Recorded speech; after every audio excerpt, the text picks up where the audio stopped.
Hello, नमस्कार।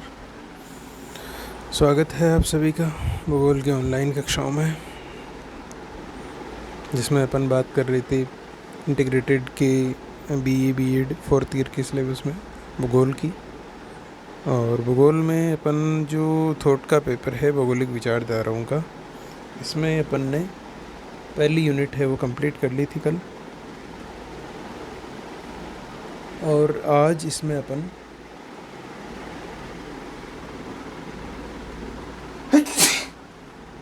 अगली unit की शुरुआत है वो करने जा रहे हैं। उम्मीद है समझ में आ रहा होगा। तो आज आप सेकंड यूनिट की हेडिंग लगाइए। इसका पहला टॉपिक है अपने वैदिक और पौराणिक भूगोल।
तो हेडिंग लगाइए आप, फिर अपन इसकी बात करते हैं।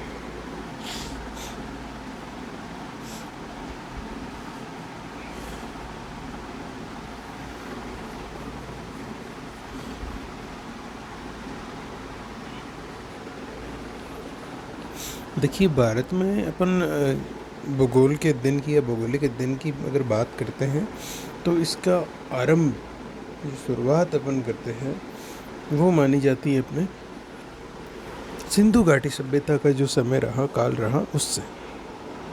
क्योंकि उस समय भौगोलिक ज्ञान है वो विकसित हो गया था लोगों में, उसके अपन को अवशेष मिलते हैं। तो अपन भौगोलिक ज्ञान का जो प्रारंभ है वो सिंधु घाटी सभ्यता से मानते हैं, जिसका जो काल है वो माना जाता है अपने जो रेडियो कार्बन विधि है,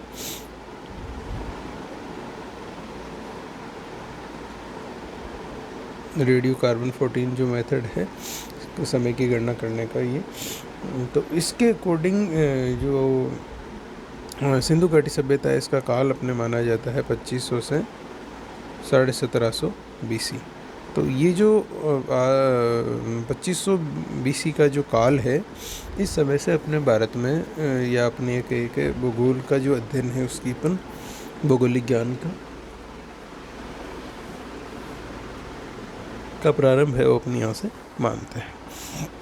और इसमें क्या है कि सिंधु घाटी सभ्यता के जो विकसित स्थल थे, जैसे मोहनजोदड़ो है, हड़प्पा है, नाल है, चोंदड़ो है, अमरी है, ये जो मुख्य स्थल रहे, यहाँ के जो नगरीय अधिवास थे और जो रहने वाले यहाँ के लोग थे, उनका भौगोलिक जो ज्ञान है उसको जो उत्खनन हुआ उससे पता चलता है कि जो इनका ज्ञान है वो केवल यहाँ के जो मैदानी क्षेत्र है जहाँ पर इनके आवास थे वहीं पर सीमित नहीं था, बल्कि ये लोग कृषि कार्य भी करते थे। जलवायु संबंधी ज्ञान भी इन लोगों को था। इस समय के जो खनिज थे उनका ज्ञान इनको था। उद्योगों, व्यापार और जो निर्माण कार्य इनके बारे में भी इनका जो जनरल नॉलेज है वो बहुत ही अच्छा था। तो इस जो संपूर्ण भौगोलिक ज्ञान है, ये वाला जो अपन बात कर रहे हैं, इसकी जानकारी अपन को कहाँ से मिलती है? अगर इनकी अपन बात करें तो देखिए, इनकी जानकारी मिलती है, एक तो अपन को जो ये स्थल खोदे गए थे जितने भी हड़प्पा, मोहनजोदड़ो, ये इन पर जो अवशेष मिले उनसे, प्लस में अवशेषों पर जो लिपि अंकित की गई है उसमें जो कुछ लिखा हुआ है, जो मूर्तियाँ वगैरह बनी हुई है, उनसे अपन को इस समय की जानकारी है वो मिलती है। फिर अगर दूसरी अपन बात करें तो इस के बाद में जो अपना वैदिक काल आया था जिसमें वेदों की रचना हुई थी, उस वैदिक काल की जो ग्रंथ है, धार्मिक ग्रंथ मान लीजिए, या आपको जैसे वेद खुद है, ब्राह्मण ग्रंथ है, उपनिषद है आदि, जो इस समय के ग्रंथ है, फिर पुराण हो गए, इन सब से भी अपन को क्या है, पुराना जो अपना भौगोलिक ज्ञान है उसकी जानकारी वो मिलती है। फिर इससे अपन थोड़ा और बाद में आए तो जो रामायण काल है उसकी जानकारी अपने को रामायण ग्रंथ से मिल जाती है। फिर महाभारत काल की महाभारत ग्रंथ से मिल जाती है। इसके अलावा जो पाणिनि के द्वारा लिखा हुआ अष्टाध्यायी जो ग्रंथ है उससे भी अपन को भौगोलिक ज्ञान की प्राप्ति होती है। फिर इसके बाद में जो बौद्ध काल आया, तो बौद्धों के जो ग्रंथ थे जो पाली साहित्य में जिनको लिखा गया था, जैसे धम्मपद है, त्रिपिटक है, सूतक है, इसके अलावा बौद्धों की जो जातक कथाएं हैं, ये चीज़ें भी अपने को प्राचीन जो भौगोलिक अपना जो ज्ञान है उसकी जानकारी है वो उपलब्ध करवाती है। और इसके अलावा जो पुराण है अपने जितने भी, वो भी अपन को उस समय की पौराणिक समय की जानकारियाँ हैं वो देते हैं। इसके बाद में अगर अपन बात करें तो कौटिल्य के द्वारा जो अर्थशास्त्र लिखा गया था, पतंजलि के द्वारा जो महाभाष्य ग्रंथ की रचना की गई थी, फिर इसके बाद में यूनानी, चीनी, तिब्बती जो लेखक है इन्होंने जो जानकारियाँ जुटाई, इन सब से अपन को जो प्रारंभिक अपना जो ज्ञान है, भौगोलिक ज्ञान, उसके बारे में अपन को सारी जानकारियाँ हैं वो प्राप्त होती है। तो इस टॉपिक के अंतर्गत अपन यही सब कुछ पढ़ेंगे कि कौन कौन से धार्मिक ग्रंथों से या समकालीन जो ग्रंथ लिखे गए उससे अपन को भूगोल के बारे में जो अपना ज्ञान था उसके बारे में क्या क्या जानकारियाँ मिलती है, क्या अपन को पता चलता है इन ग्रंथों को देखने से कि उस समय के जो लोग थे उनको भूगोल के बारे में ये नॉलेज था उस समय। तो इस टॉपिक में अपन यही बातें करने वाले हैं। आप हेडिंग लगाइए और ये जो अपन ने अभी बात की है इसको कुछ लाइनों के रूप में एक बार नोट डाउन कर लीजिए।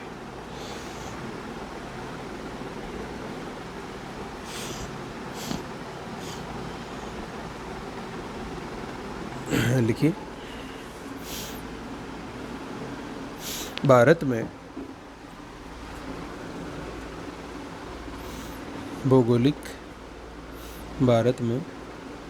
भौगोलिक अध्ययन की शुरुआत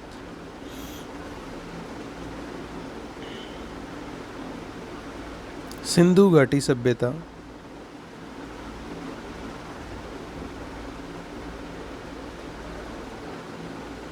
के समय से मानी जाती है।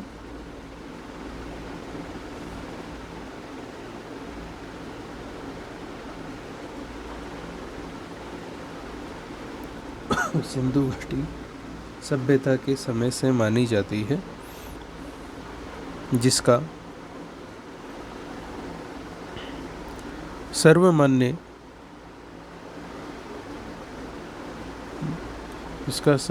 समय radio carbon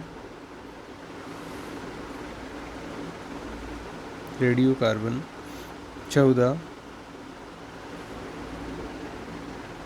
radio carbon dating 14 भी कहते हैं इसको, 14 विधि द्वारा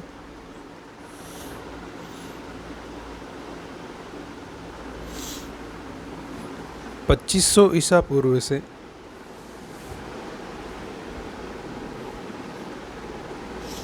1750 ईसा पूर्व माना जाता है।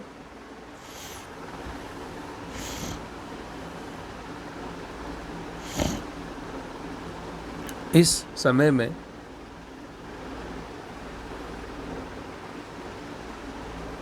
सिंधु घाटी सभ्यता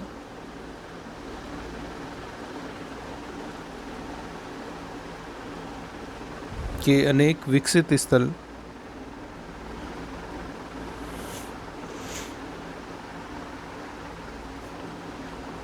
जैसे मोहनजोदड़ो,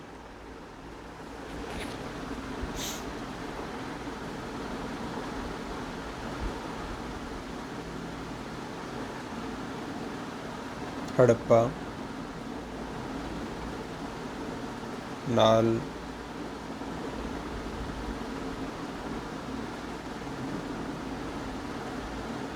अमरी,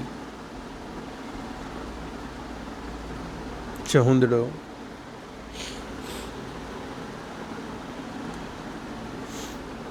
इसके अलावा और भी है, जैसे लोथल है, बालाथल है, कालीबंगा है, पीलीबंगा है, रोपड़ है, बेराट है, लेकिन अपन मेन की लिख रहे हैं। अमरी, चहुंदड़ो आदि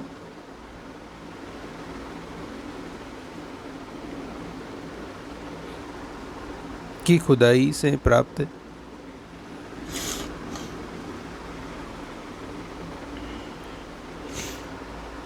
जानकारियों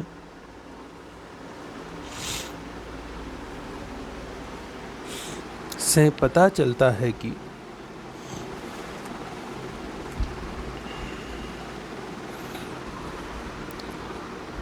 इस समय में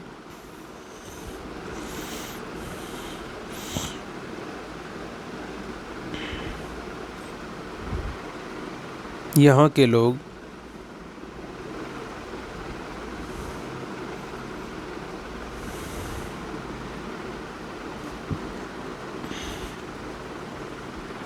न केवल नगरों में निवास करते थे,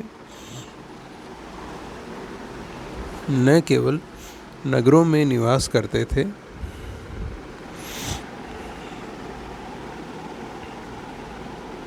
बल्कि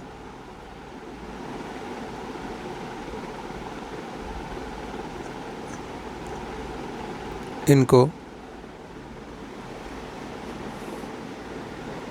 सिंधु नदी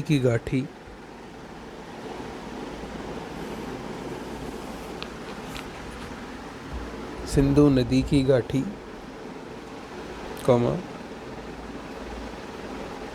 उसके समीपवर्ती मैदान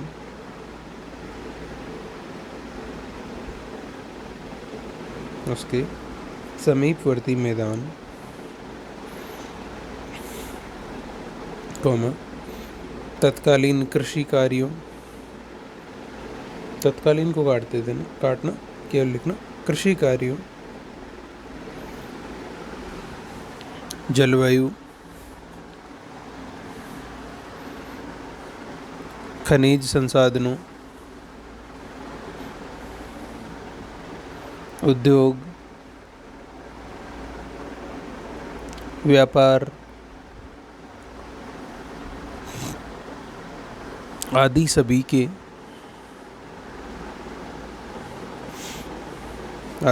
के बारे में भी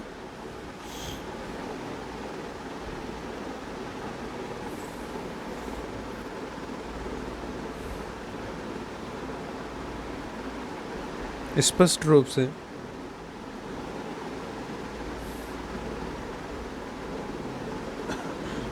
ज्ञान था।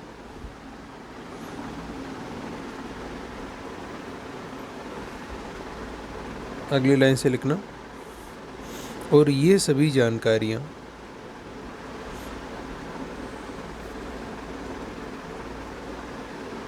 जिनसे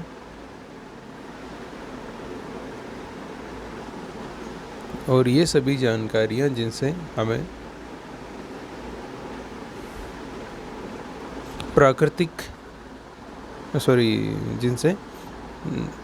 प्रारंभिक भौगोलिक ज्ञान की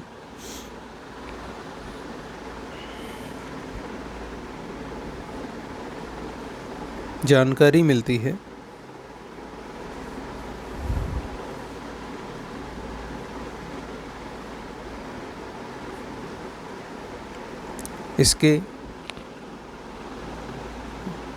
इसको प्राप्त करने के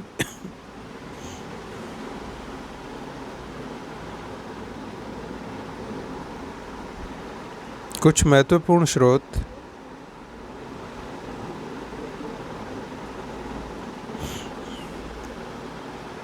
निम्नलिखित है।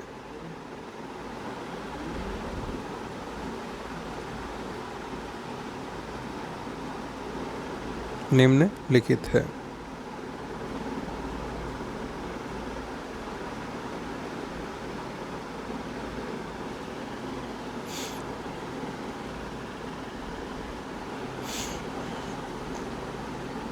और नंबर 1 लिखिए,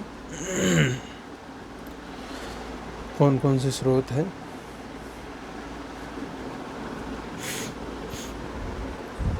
पहला लिखिए,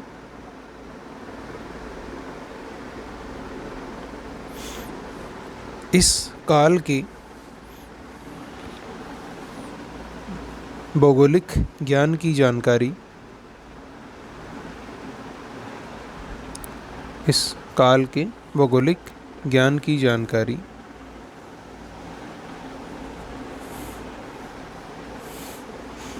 उत्तरी भारत के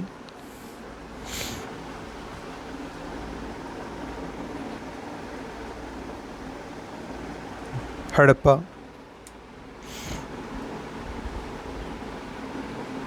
मोहनजोदड़ो,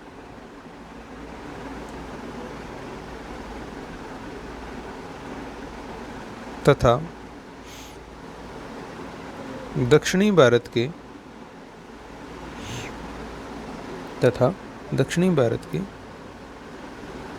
तिनवेली,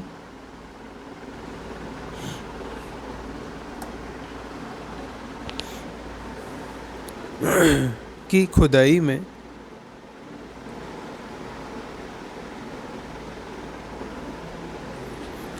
में मिली सामग्री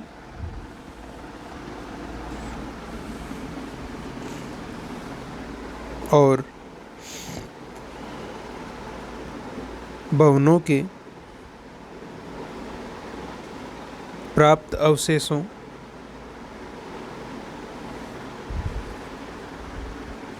पर जो लिपि लिखी हुई है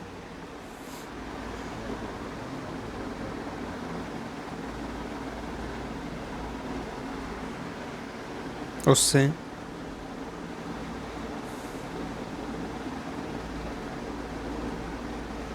जानकारी मिलती है।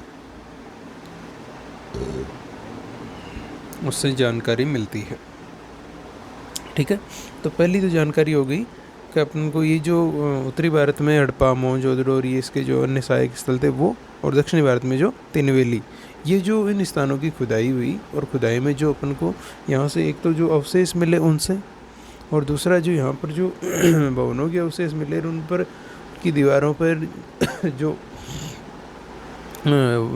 तत्कालीन लिपि में कुछ अंकित है, इनसे अपन दोनों चीज़ों से अपन को क्या है, इस समय के भौगोलिक ज्ञान के बारे में एक तो पता चलता है। एक तो हो गया अपना ये सूत्र। दूसरा लिखिए, वैदिक काल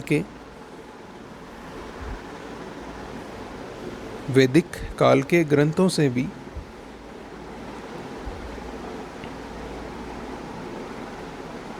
प्राचीन भौगोलिक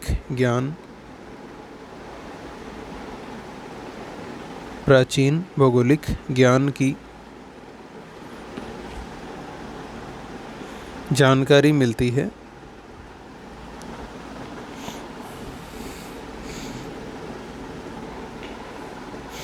इसमें जानकारी के मुख्य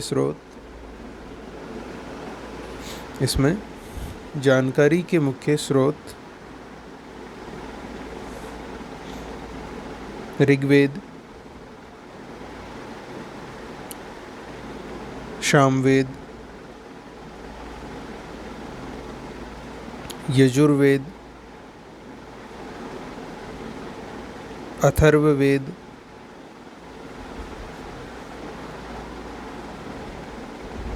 ब्राह्मण ग्रंथ,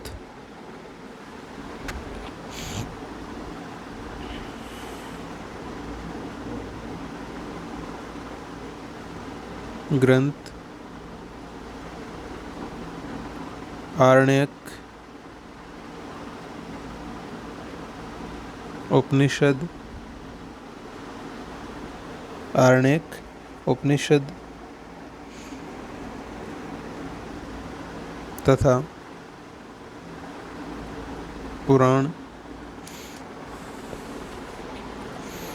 आदि से मिलती है,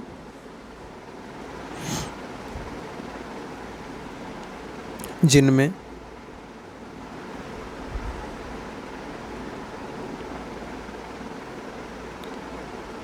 तत्कालीन पर्वतों, मैदानों, कहाँ के, ये सब पर्वत मैदान भारत की बात है, भारत के, इसमें लिख लीजिए, जिसमें भारत के तत्कालीन पर्वतों, मैदानों, नदियों, झीलों, वनों, मरुस्थलों आदि सभी की जानकारी मिलती है। ठीक है, तो सबसे जो पुराना समय है उसका तो अपन को सिंधु घाटी सभ्यता के जो स्थल है उनकी खुदाई से भी जानकारी मिल जाती है। फिर उसके बाद का जो समय था जिसमें वेदों की रचना हुई था, तो इसके बारे में अपन को वेदों से जानकारी मिल जाती है। फिर तीसरा पॉइंट लिखिए, इसके पश्चात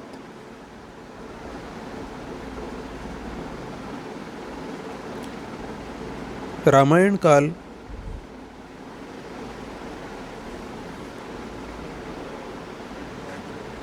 की जानकारी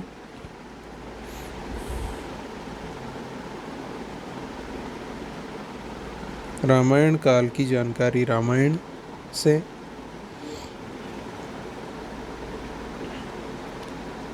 कौन सी रामायण, जो जिसकी रचना वाल्मीकि ने की थी, तो आप ऐसे लिखिए, रामायण काल की जानकारी वाल्मीकि द्वारा रचित रामायण ग्रंथ से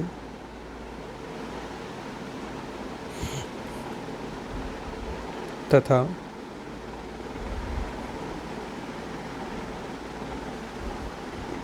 महाभारत काल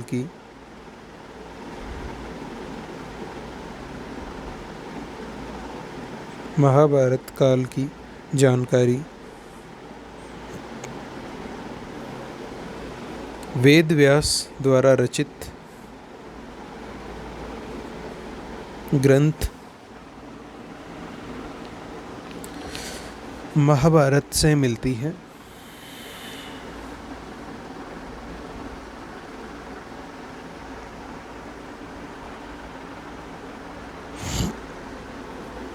ये भी हो गया। उसके बाद में जो बौद्ध काल आया था जिसमें बौद्ध धर्म का विशेष जोर था, तो उस टाइम की बात कर लेते हैं अपन। तो अगला लिखिए नंबर 4,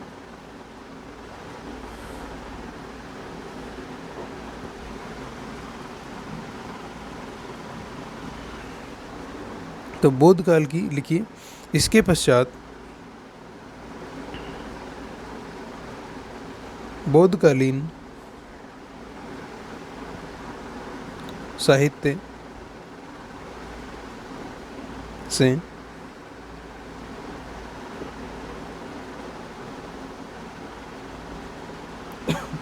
भी तत्कालीन भौगोलिक ज्ञान का पता चलता है।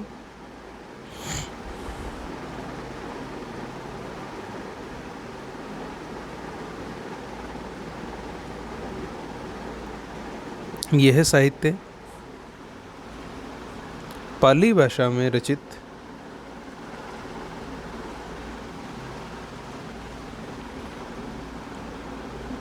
दमपद, इसको बौद्धों की गीता कहा जाता है, जैसे हिंदुओं की गीता को माना जाता है, वैसे उसी से इसकी तुलना की गई है। तो दमपद, त्रिपिटक, विनय पिटक, सूत पिटक, अभिधम पिटक नाम सुने होंगे आपने।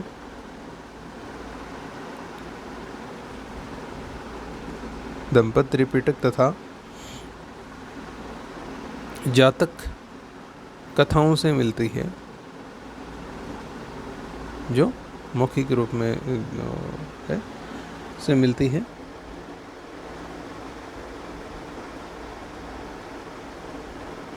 इन सभी में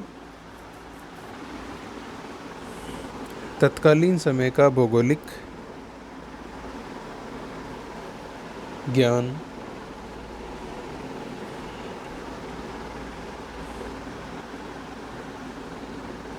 इन सभी से तत्कालीन समय का भौगोलिक ज्ञान मिलता है। हो गए 4, और अंतिम लिख लीजिए नंबर 5। इन सब के अतिरिक्त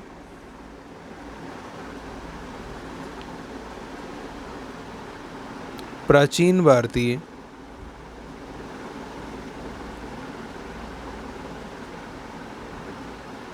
भौगोलिक ज्ञान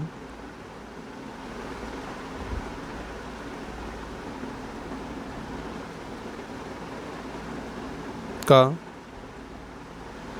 एक प्रमुख स्रोत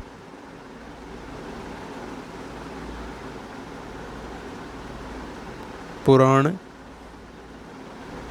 ग्रंथ भी है।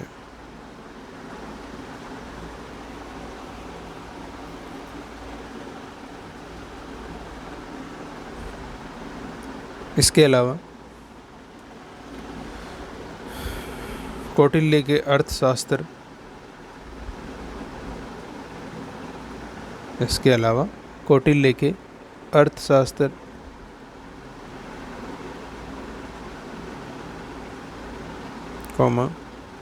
पतंजलि के महाभाष्य,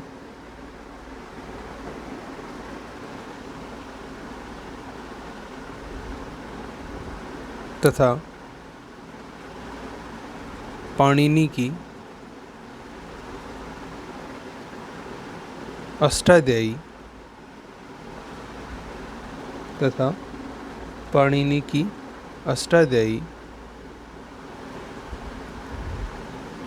से भी प्राचीन भौगोलिक ज्ञान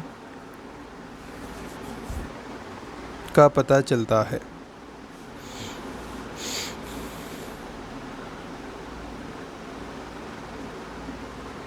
ठीक है। इन सब के अतिरिक्त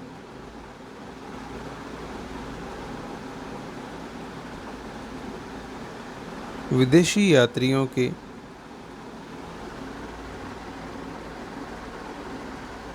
साहित्य और ग्रंथ भी प्राचीन भौगोलिक ज्ञान उपलब्ध करवाते हैं।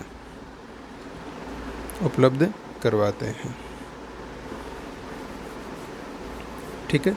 तो ये बात है अपने वैदिक और पौराणिक भूगोल का जो बेस है, कि अपन को जो वैदिक और पुराणों का जो भूगोल है जिसको अपन पढ़ रहे हैं, उसके बारे में अपन को जो अपन पढ़ेंगे वो ज्ञान मिला कहाँ से, जो सोर्सेज है अपने, वो अपन ने यहाँ आज इसकी बात की है। अब कल अपन इसमें शुरू करेंगे कि पहले तो वैदिक काल में क्या क्या विकास हुआ, क्या क्या ज्ञान था, फिर उसके बाद में अपन पुराणों का अध्ययन करेंगे। तो वैदिक वाला तो छोटा सा टॉपिक है, अपने कल कंप्लीट हो जाएगा। पौराणिक भूगोल में थोड़ा सा अपन को टाइम लगेगा, क्योंकि जो डिटेल है अपन को इसमें नदियाँ, द्वीप, वो पौराणिक काल की या पुराणों में जो ज्ञान है उसके आधार पर अपन को पढ़ना है। ठीक है। तो मिलते हैं कल फिर आगे के टॉपिक को लेके। तब तक के लिए धन्यवाद।